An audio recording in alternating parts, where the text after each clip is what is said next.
សូមបកស្រាយចម្រៀងមួយបទដែលមានចំណងជើងថាកំពតស្នេហ៍ខ្ញុំ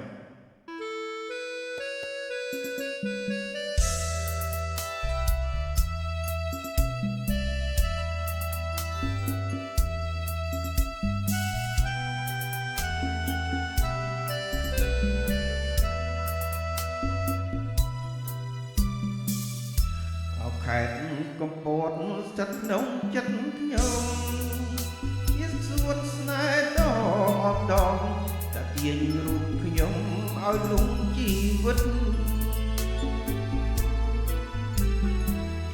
ទេសភាព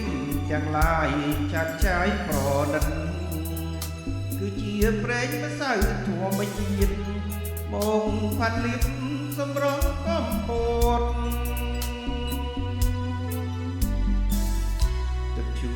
កាត់ថ្មហូតធ្លាំងពីភ្នំអាដូចតន្ត្រីប្រគំ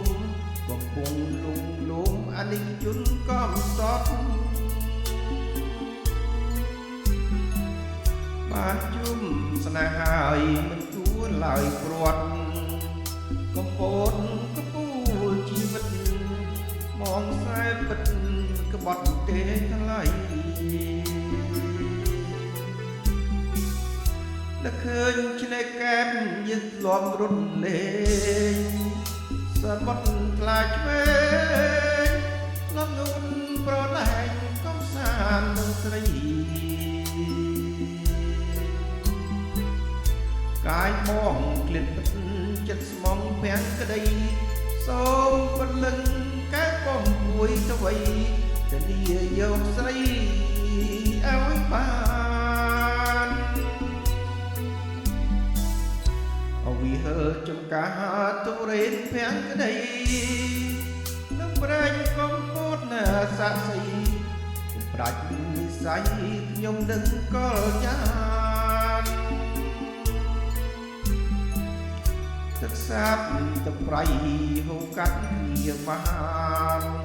ដូចបងនឹកស្រង់ភូមិឋានថ្ងៃមួយគុំបានរស់ជាគូក្រង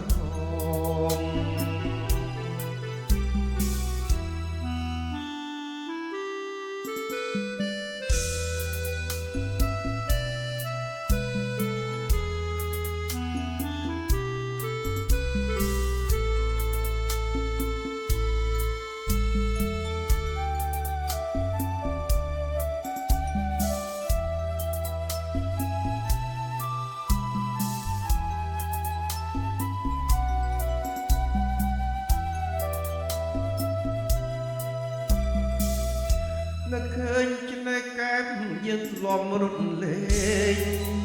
ស្រពត់ខ្លាចឆ្វេង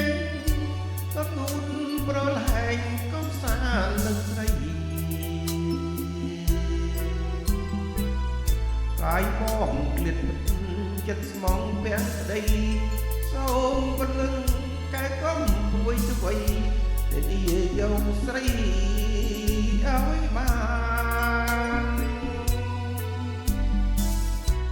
វិហើចំការទុរេនភាំងក្តីនឹងប្រែងកំពតណាសាក់សី